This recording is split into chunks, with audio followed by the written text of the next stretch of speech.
I was in my garage workshop when I heard them through the open window. My daughter Karen and her husband Brad were in the kitchen, and Brad's voice carried clearly through the autumn air. "David won't even notice," Brad said with a laugh. "The old man barely checks his statements. Besides, once this investment pays off, we'll put it all back before he knows it's gone." I froze, my hand still gripping the screwdriver I'd been using. The late September sunlight filtered through the dusty garage window, and for a moment, I wondered if I'd heard correctly. But then Karen spoke, her voice quieter but unmistakable. "Are you sure about this, Brad? That's a lot of money." "Trust me, babe. Your dad's sitting on that line of credit doing nothing with it. $23,000 is nothing compared to what we'll make. He's got his pension, he's got savings. He doesn't need it like we do." $23,000. My line of credit. I stepped closer to the window, my heart pounding. The screwdriver slipped from my hand and clattered onto the concrete floor. I heard the conversation stop abruptly inside. I stood there, 68 years old, in the garage of the home I'd built with my own hands 40 years ago, and felt something crack inside my chest. It wasn't my heart, exactly. It was trust. My name is David Morrison, and I've lived in Calgary my whole life. Worked 37 years as an electrician before retiring at 65. My wife, Margaret, passed away 4 years ago from cancer, and the grief nearly broke me. Karen was there through it all, my only child, helping me sort through her mother's things, checking in on me daily. When she and Brad hit some financial troubles 18 months ago, they'd lost their townhouse, and I didn't hesitate. They moved into my 4-bedroom bungalow in Thorncliffe. Just temporary, they said. Just until they got back on their feet. I'd been happy to help. The house felt too empty without Margaret anyway. Having Karen and Brad here, even Brad's constant talk about his various business ventures, was better than the silence. I covered the utilities, bought most of the groceries. They were family, that's what you do. But standing in that garage, replaying Brad's words in my mind, I realized I'd been a fool. I didn't confront them that day. Instead, I went to my bank the next morning. It was a crisp October day, the kind where your breath fogs up and the leaves crunch under your feet. Scotia Bank on Center Street, where I'd banked for 40 years. Janice, my usual teller, greeted me with a warm smile. "Mr. Morrison, good to see you. What can I help you with today? I need to check my line of credit activity, please." Detailed statements for the past year. She printed them out, and I sat in the waiting area to review them. There it was, in black and white. 8 months of withdrawals, $1,500 here, $2,000 there, $3,000. The largest was $4,500, just last month. The total? $23,217. Every single withdrawal was made using online banking. My online banking. The login information I'd written down and kept in my desk drawer, because at my age, you can't remember all these passwords. The same desk where Karen had helped me organize my files after Margaret died. My hands shook as I held the papers. I'm not a wealthy man. I have my Canada pension plan, my old age security, a modest RRSP I'd been careful with. The line of credit was my safety net, my emergency fund, sitting there at prime, plus 1%, available if I ever needed major home repairs or, God forbid, if I got sick and needed care. Margaret's death had taught me to plan for the worst. "Mr. Morrison, is everything all right?" Janice had noticed my face. "Can you tell me if there's a way to see what these funds were used for?" She checked her computer. "It looks like most of these were e-transfers, sir, to a numbered company, and some to something called Crypto Wave Solutions." My stomach turned. Brad had been talking about cryptocurrency for months, trying to get me interested. "The future of money, David," he'd said. "Get in now before it's too late." I'd smiled and nodded, not really understanding and not really caring. Now I understood perfectly. I requested that my line of credit be frozen immediately, changed all my passwords, set up alerts on my accounts. Then I drove home, those bank statements folded in my jacket pocket, feeling like they were burning against my chest. Karen was in the kitchen when I walked in, making herself a coffee. She looked up and smiled. It was Margaret's smile, and that made everything hurt more. "Hey, Dad, how was your morning?" "Where's Brad?" I asked. "He's at a meeting downtown, some new business opportunity." She stirred cream into her coffee. "You want me to make you a cup?" I pulled out the bank statements and laid them on the kitchen table. I want you to tell me about these. Karen's face went pale. The spoon clattered against the counter. For a long moment, she just stared at the papers, then at me, then back at the papers. Dad, $23,000, Karen. From my line of credit. Did you know about this? Her eyes filled with tears. It was supposed to be temporary. Brad said he had this investment opportunity, and we were going to pay you back with the returns. We were going to tell you, but then Brad said it would be easier if we just put it back before you noticed. Easier. I repeated the word like it was something foreign. Easier than asking? Easier than respecting the fact that it's my money, my financial security? You don't understand, Dad. We've been struggling so much. Brad's business hasn't taken off like we hoped, and we're drowning in debt. This crypto investment, it's going to turn everything around. We'll pay you back double, triple even. By stealing from me? It's not stealing. You're my father. We're family. Family helps each other. I sat down heavily in one of the kitchen chairs. My knees felt weak. Your mother and I helped you through university. We gave you $10,000 for your wedding. When you and Brad lost your townhouse, I opened my home without a second thought. I pay for food, heating, electricity. I've never asked you for a dime in rent, and you think that entitles you to steal from me? Dad, please don't use that word. What word should I use, Karen?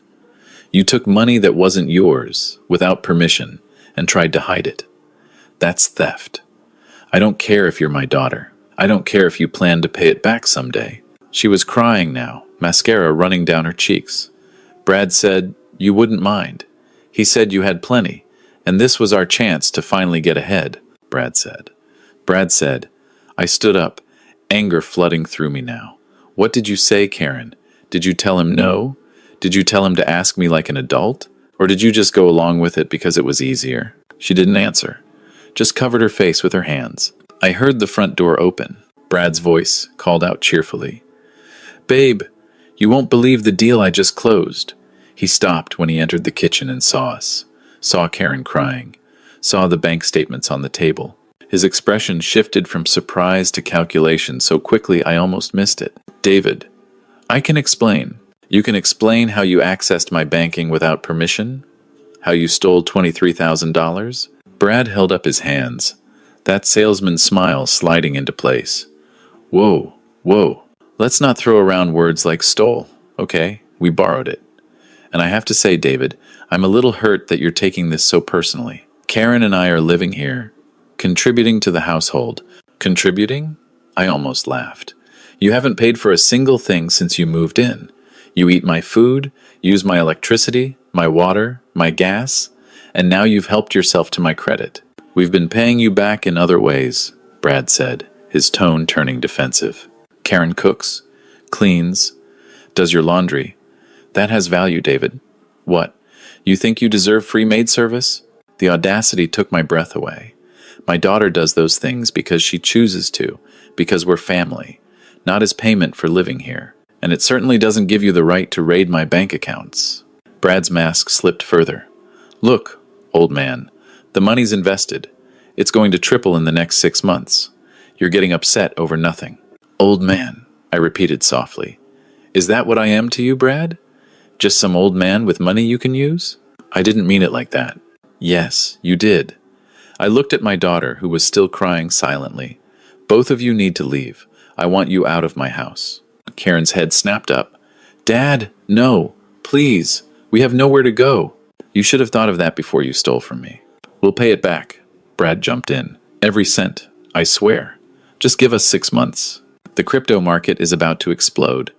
And I've frozen the line of credit, I said. I've changed all my passwords. I've set up alerts on every account I have. And if you don't pay back that $23,000 within 90 days, I'm going to the police to file a fraud report. You wouldn't, Karen whispered. Try me. Brad's face flushed red. This is ridiculous. We're family. You don't call the cops on family over money. You're right, I said. Family doesn't steal from each other in the first place. The next hour was a blur. Shouting, more crying, Brad insisting I was overreacting, that I was being unreasonable, that I clearly didn't understand how investments worked. Karen begging me to reconsider, to give them another chance. Me standing firm despite the way my chest ached every time I looked at my daughter's face. Finally, I said the words that ended it. You have until the end of the month to find somewhere else to live. That gives you 3 weeks. I'll help you with first month's rent on an apartment. But that's all, and I want a repayment plan for the money. In writing, signed by both of you. Brad sneered. First month's rent? That's generous. What happened to all that family loyalty you were just preaching about? I'm still helping you, I said quietly. I'm just not letting you rob me blind while I do it. They moved out 2.5 weeks later. Karen barely spoke to me during that time. Brad didn't speak to me at all. They found a basement suite in Forest Lawn, cheaper than they wanted but all they could afford. I gave them $1,500 for first and last month's rent, and they signed a repayment agreement, $300 a month, until the debt was cleared. It would take over 6 years at that rate, but it was something. The house felt different after they left. Not better, exactly. Just different. Empty in a new way. I sat in the living room that first night alone, the silence pressing in around me. Margaret's photo was on the mantel, her smile frozen in time. I messed up, I told her picture. I trusted them too much. I made it too easy. But even as I said it, I knew that wasn't quite right. The problem wasn't that I'd trusted them. The problem was that they'd violated that trust. There's a difference. The following week, I did something I'd been thinking about since that day in the garage. I contacted a real estate agent, and we listed the house. 4 bedrooms, 3 bathrooms, double garage, mature trees in the yard, all the memories Margaret and I had built there. It sold in 9 days. The market was strong, and I got a good price. I used part of the proceeds to buy a 2-bedroom condo in one of the new seniors' buildings in Kensington. Bright, modern, with an elevator and a common room where residents gathered for coffee and cards. The building had security, a concierge, and best of all, a policy that required all overnight guests to be registered at the front desk. The rest of the money went into a combination of GICs and a high-interest savings account. I met with a financial advisor and set up a proper estate plan. Everything locked down tight. Power of attorney to my lawyer, not to Karen. All my accounts monitored. My will clear and unambiguous. Karen called me 2 weeks after I moved into the condo. It was early November, and I was unpacking the last of my tools in the building's workshop space. Residents could book time there, and I'd been looking forward to getting back to my woodworking. Dad, I heard you sold the house. I did. You didn't tell me. I didn't think I needed your permission. Silence. On the other end. Then, where are you living? I gave her the address. Another pause. A seniors building? Dad, you're only 68. You don't need to be in one of those places. I like it here, I said. And I did. The condo was 800 square feet of brand new appliances and big windows. My bedroom. A guest room for when my old work buddies visited. A balcony where I could sit with my morning coffee and watch the city wake up. It's safe. It's mine. Nobody's going to steal from me here. The jab hit home. I heard her sharp intake of breath. Dad, I'm so sorry. I've wanted to say that for weeks, but I didn't think you'd want to hear from me. Are you sorry you did it, or sorry you got caught? Both, she admitted, but mostly that I did it. Brad convinced me it was okay, that you'd understand if you knew it was for a good cause. But that was wrong. I can see that now. What about Brad? Has he changed his mind? She was quiet for a moment. Brad and I are separated. He moved out last week. That surprised me. What happened? The crypto investment fell through. All the money's gone. And when I suggested we get jobs to pay you back faster, he told me I was choosing you over him, that a wife should support her husband's dreams, not side with her father against him. She laughed bitterly. $23,000 of your money gone, Dad, vanished into some digital wallet we can't even access anymore. I closed my eyes. All that money, my safety net, just gone. The anger rose up again, hot and sharp. I got a job, Karen continued. Receptionist at a dental office. It doesn't pay much, but it's something. I'm still going to make those $300 payments. It'll take longer now without Brad contributing, but I promise I'll pay you back. Okay. Okay? That's all you have to say? What do you want me to say, Karen? That it's fine? That we can just forget about it? No. Her voice cracked. I don't expect that. I miss you, Dad. I miss talking to you. I miss Sunday dinners and your terrible jokes, and the way you used to fix everything I broke. My throat tightened. I missed her too. God, I missed her. But I also remembered standing in that kitchen, looking at those bank statements, feeling the foundation of my life shift under my feet. I'm not ready yet, I said finally. Maybe someday, but not yet. I understand. She was crying now. I love you, Dad. I love you too, sweetheart. That's why this hurts so much. After we hung up, I sat in my new workshop for a long time, surrounded by the smell of fresh paint and sawdust. Through the window, I could see the Bow River, gray and steady under the November sky. I thought about Margaret, about how she would have handled this. She was always better with Karen than I was, knew when to be firm and when to soften. But Margaret wasn't here, and I had to figure this out on my own. The truth was, I didn't know if Karen and I would find our way back to each other. Trust, once broken, doesn't just heal because you want it to. It takes time. It takes consistent action. It takes both people willing to do the hard work. But for now, I had my condo, my independence, my boundaries. I had my tools, and my workshop time. I had coffee with other residents in the common room, people who understood what it meant to rebuild your life in your 60s and 70s. I had security and peace of mind. A few weeks later, I met James in the workshop. He was 73, a retired carpenter with steady hands and a quiet demeanor. We started working on a project together, building a bookshelf for the common room.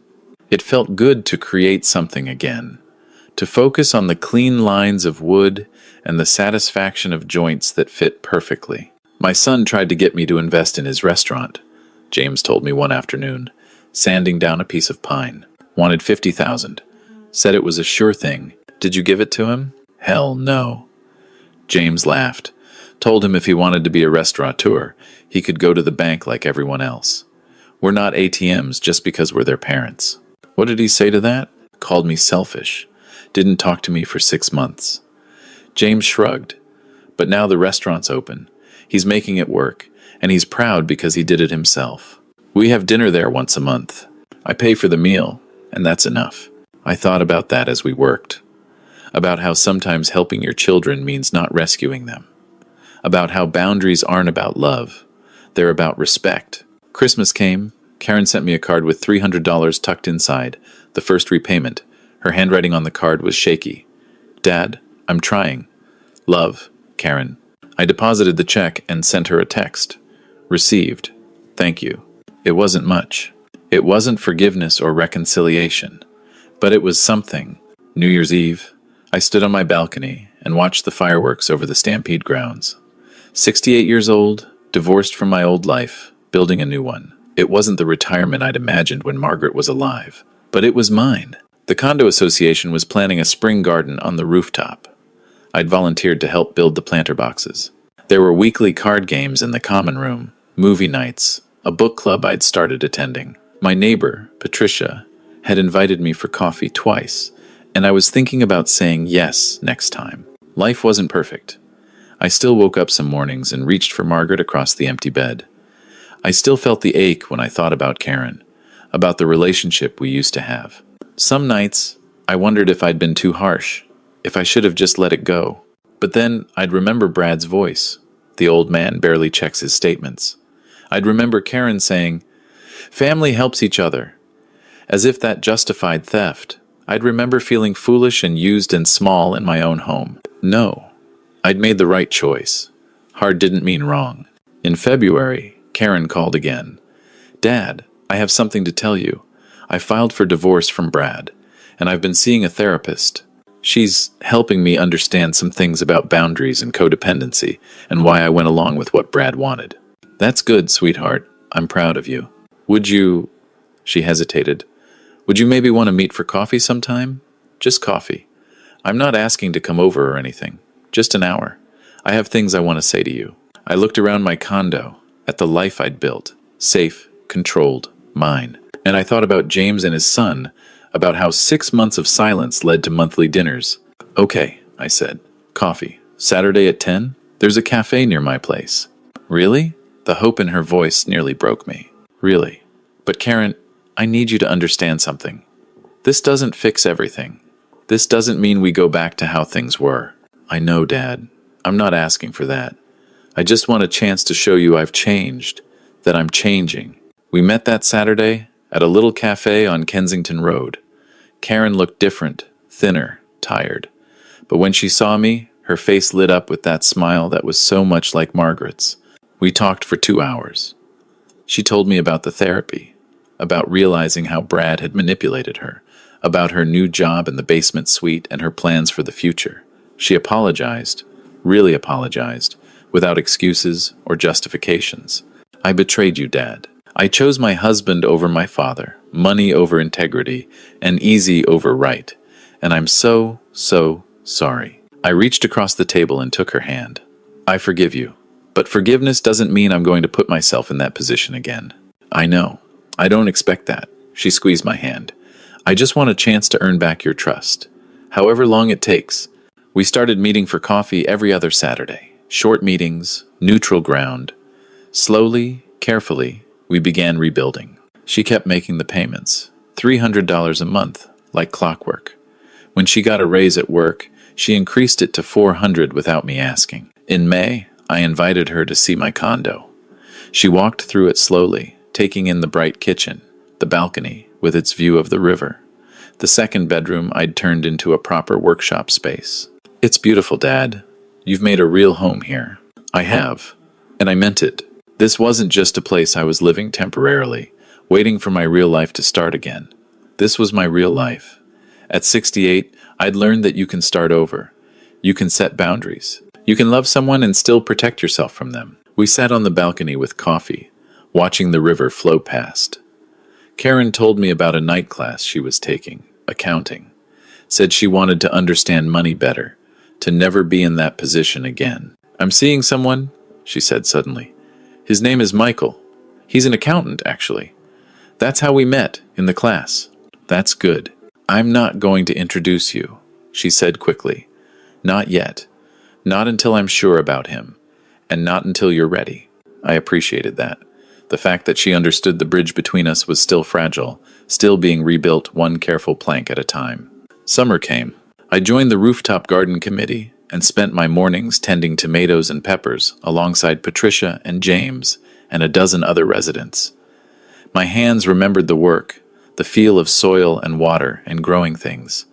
It reminded me of the garden Margaret and I used to keep, before the cancer, before everything changed. One evening in August, as I was watering the tomatoes, Patricia said, "You know, David, a bunch of us are going to the folk festival next weekend. You should come." I almost said no. That was my instinct now, to protect my solitude, my hard-won independence. But then I thought about what I'd learned this past year, about balance, about how boundaries didn't mean isolation. "Okay," I said. "I'll come." The folk festival was crowded and loud and wonderful. I sat on a blanket with Patricia and James and 4 other residents from the building, listening to music under the summer sky. Patricia's shoulder brushed mine, and she smiled at me, and I smiled back. That night, lying in bed, I thought about the journey I'd taken, from the garage workshop where I'd overheard Brad's betrayal, through the pain of confrontation and loss, to this new life I'd built. It hadn't been easy. There were still hard days, still moments when I questioned every decision I'd made. But I was here. I was safe. I was living on my own terms. Karen and I had coffee yesterday. She's been divorced for 3 months now, officially. The accounting class led to a better job, bookkeeping for a small construction company. She's making enough to increase her payments to $500 a month. At this rate, she'll have the debt paid off in less than 3 years. "I'm thinking about going back to school," she told me. "Getting my CPA designation. It'll take time, but I think I can do it." "Your mother would be proud of you," I said. Karen's eyes filled with tears. "Do you think so?" "I know so. And I'm proud of you too. We're not all the way back. I don't know if we ever will be, not to where we were before, but maybe that's okay. Maybe the relationship we're building now, based on honesty and boundaries and mutual respect, is better than the one we had before. I'm 69 now, my hair is whiter, my knees are stiffer, but I wake up every morning in my condo and feel grateful. Grateful for the lesson I learned. painful as it was. Grateful for the strength I found to stand up for myself. Grateful for the new life I've built. Tomorrow, Patricia and I are going to a matinee. Just as friends, we've both said. But her smile suggests maybe, someday, it could be more. And I'm open to that possibility in a way I wasn't 6 months ago. Life continues. The garden grows. The river flows. And I'm learning, slowly but surely, that it's never too late to protect yourself, to start over, to choose peace over toxic familiarity. My name is David Morrison. I'm 69 years old, and I'm finally, truly, living on my own terms.